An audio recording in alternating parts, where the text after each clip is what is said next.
If you're as pessimistic as Henrietta is, what does the Fed do? Well, I think that the Fed is in a tough spot right now because talking about the trade uncertainty as being part of their calculus would suggest that if we get this chunked out mini deal, maybe they won't act.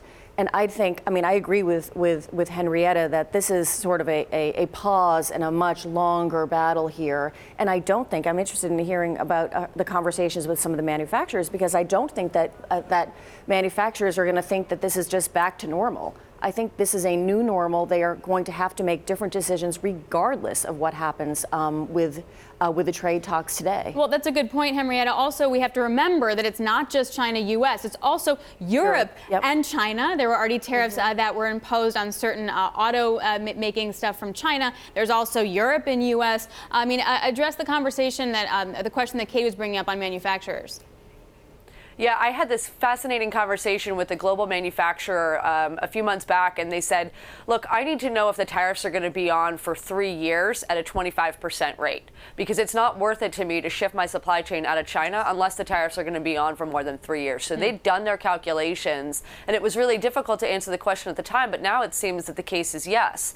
We've seen that only 13% of corporations that have supply chains in China have actually left, and only 3% have come back to the United States. So if you're a manufacturer and you are trying to figure out where this is going to end, what I understand from my conversations with similar global manufacturers just in the last few weeks is that they're not shifting their supply chains, they're shifting to their end user. So instead of selling your spandex pants to Americans, you're selling them to Indians. And that is not getting you to cycle out of China, because that's where your supply chain is. God help you if you have a pharmaceutical company and you need to go to the FDA and get a 5 to 7 year review process once you set up a new plant in Thailand or Malaysia or wherever you want to go. So it's extraordinarily complicated. Manufacturers are not happy about it, to say the least, but they are pricing this into their future. And the farmers are very concerned about auto tariffs, as you mentioned, especially against the EU come November 13th, when a decision on that needs to be made.